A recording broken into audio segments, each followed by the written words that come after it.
(1944년) 아우슈비츠 수용소. 이곳에는 학살된 유대인의 시체를 처리하는 비밀 작업반이 있습니다.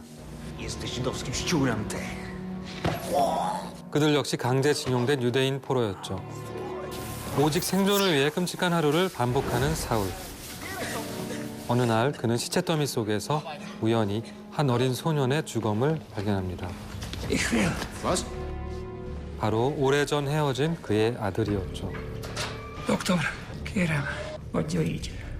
Nem, fel kell boncolnom. Dokumentálnom kell. 사울은 아들의 주검을 몰래 가로챕니다.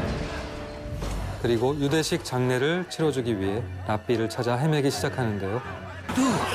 Du weißt doch, Araber. Rabbi Mann! 하지만 그 과정에서 수많은 사람들을 위험에 빠뜨리게 됩니다. Du wirst uns alle verticken. 마침내 수용소 탈출을 감행하는 포로들과 죽은 나들의 마지막을 따뜻이 지켜주고픈 사울의 사투. 숨막히는 생사의 기로 속에서 과연 사울의 소원은 이루어질 수 있을까요? 제68회 칸 영화제 심사위원 대상에 빛나는 라즐로 네메스 감독의 압도적 데뷔작 더글무비의 선택, 사울의 아들.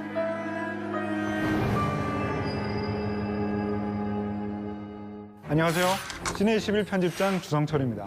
영화감독 민규동입니다. 사울의 아들은 2015년 칸 영화제 심사위원 대상을 비롯해서 아카데미와 골든글로브 시상식에서 외국어 영화상을 수상하면서 전 세계적인 주목을 받은 작품입니다. 놀라운 것은 이 작품이 헝가리 출신의 신예 라즐로 네메스 감독의 장편 데뷔작이라는 것입니다. 그는 첫 작품을 통해서 뛰어난 연출력을 보여주면서 신예 아티스트다운 면모를 확실히 선보였습니다. 사울의 아들은 2차 세계대전 당시 나치 학살의 피해자인 존더 코만도의 이야기를 다루고 있습니다. Sonderkommando! Sonderkommando! 여기서 존더 코만도란 가스실에서 학살당한 유대인들의 시체를 처리하는 작업반을 일컫는 이름인데요. 존도 코만도는 표적 표시인 빨간 X자가 그려진 옷을 입고 가스실의 시신들을 소각해 강에 버리는 작업을 매일같이 반복해야 했습니다. 그들 역시 같은 유대인 포로였습니다. 인간의 존엄성을 포기하도록 강요당한 그들의 비극은 뼈아픈 역사를 보여주고 있죠. 그렇듯 이 작품은 철저한 고증에 바탕을 두고 있는데요. 실제로 존도 코만도의 기록을 담은 책, 잿더미로부터의 음성, 그 책을 참고로 했다고 합니다. 죽음의 공장이라 불렸던 아우슈비츠 수용소를 완벽히 재현해냈죠. 가스실, 용광로, 탈의실, 그리고 수술실 등의 공간들이 차갑고 음습한 작품의 분위기를 지배하고 있습니다. 영화는 처음부터 끝까지 사울의 시선을 따라가고 있는데요. 어느 순간 사울은 자신의 아들이라고 직감한 한 소년의 죽음을 끝까지 사수하려고 노력합니다. 사울은 아들의 장례를 치르는 일을 생애 마지막 임무인 것처럼 맹목적인 여정을 시작합니다. 한 인간으로 지켜내기 위해 끝없는 부성애를 발휘합니다. 영화가 막바지를 향할 때쯤 우리는 소년의 죽음이 진짜 사울의 아들인지 사울의 환상인지에 대한 의문점을 갖게 됩니다. Nézd ki, a fiam. Neked nincs fiad. 하지만 어떤 결론을 내리게 될지라도 작품을 관통하는 메시지는 관객 모두에게 깊은 울림을 선사하죠. 사울의 아들은 아우슈비츠 수용소의 섬뜩한 민낯을 드러냄과 동시에 인간의 존엄성에 대한 성찰을 의미 있게 담아낸 보기 드문 수작이라는 생각이 듭니다. 나치 유대인 학살은 인류 역사상 가장 잔혹한 역사 중 하나인데요. 이거를 다룬 작품을 홀로코스트 영화라고 따로 하나의 장르로 구분해서 부르고 있습니다. 홀로코스트 영화라고 하면 많은 사람들이 떠올리게 되는 대표적인 영화가 바로 스필버그 감독의 쉰들러 리스트겠죠. 흑백의 영상으로 당시 참국의 현장을 생생히 스케치해낸 이 작품은 제66회 아카데미 작품상, 감독상 등 7개 부문을 석권했습니다.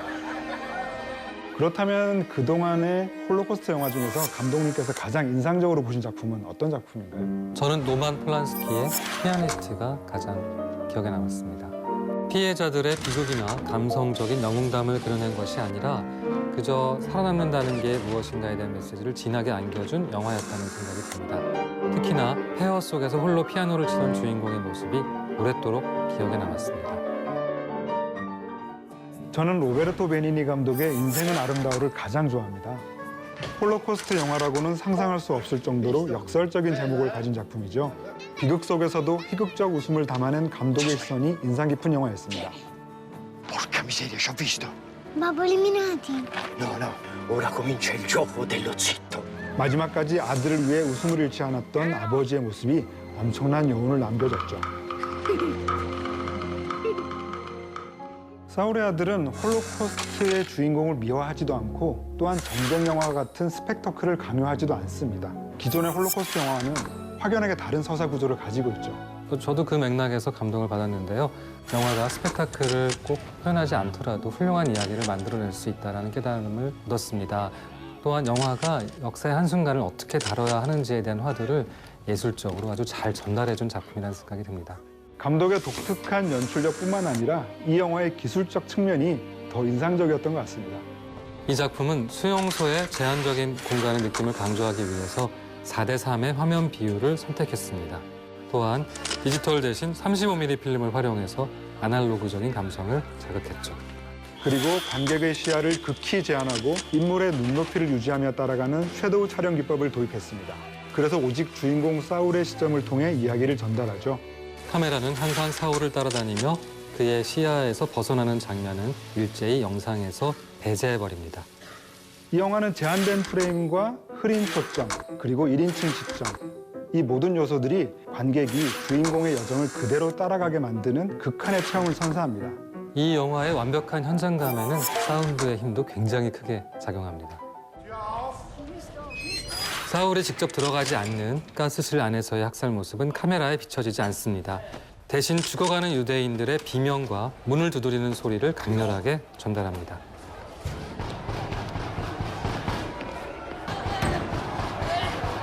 제한적 이미지를 보완하기 위해 생생한 사운드를 활용하는 거죠. 또한 존더 코만도들이 가스실을 청소하는 소리나 유럽 각국에서 끌려온 유대인들의 다양한 언어들이 뒤섞인 사운드 역시 극의 분위기를 압도합니다. 과감한 사운드를 활용해 몰입도를 극대화시킨 그 효과는 결국 전 세계적인 극찬을 받았습니다. 결과적으로 이 작품을 통해 사운드 디자이너 타마스 자니가 칸 영화제 기술상에 해당되는 벌칸상을 수상했습니다. 사울의 아들은 전체적으로 롱테이크 촬영이 지배적입니다. 러닝타임 107분의 영화가 총 85개의 쇼트로만 구성되어 있다는 사실이 굉장히 놀라웠는데요. 그만큼 한 장면을 이끌어가는 호흡이 엄청나게 긴 셈인 거죠.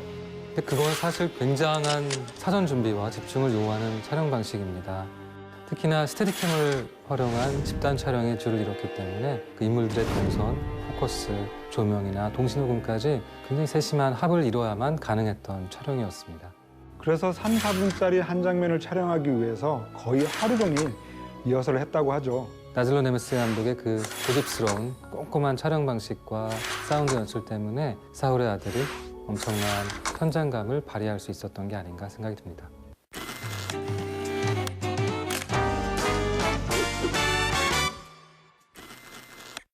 영화 사울의 아들의 빛나는 한 것은 사울이 아들의 죽음을 안고 도망가는 장면입니다.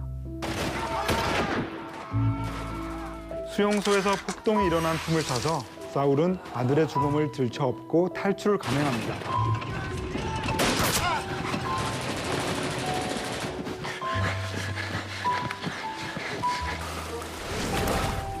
아들의 인간다운 죽음을 지켜내기 위해 필사적인 노력을 행하는 아버지의 모습이 깊은 울림을 선사하는 명장면입니다.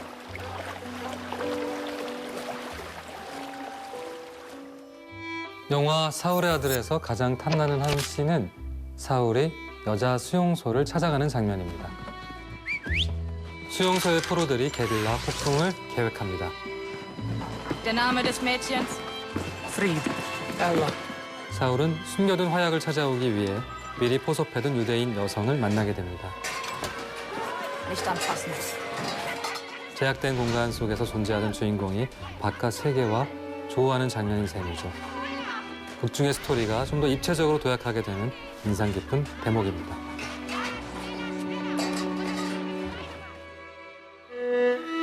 영화 사울의 아들의 다이아몬드 지수는 작품성 90점, 오락성 60점, 스토리 80점, 연기 70점입니다. 산다는 게 무엇인가 질문하게 만드는 영화였습니다. 영화 사울의 아들의 한 줄평입니다. 한 남자의 뒷모습에서 발견하는 삶의 이유.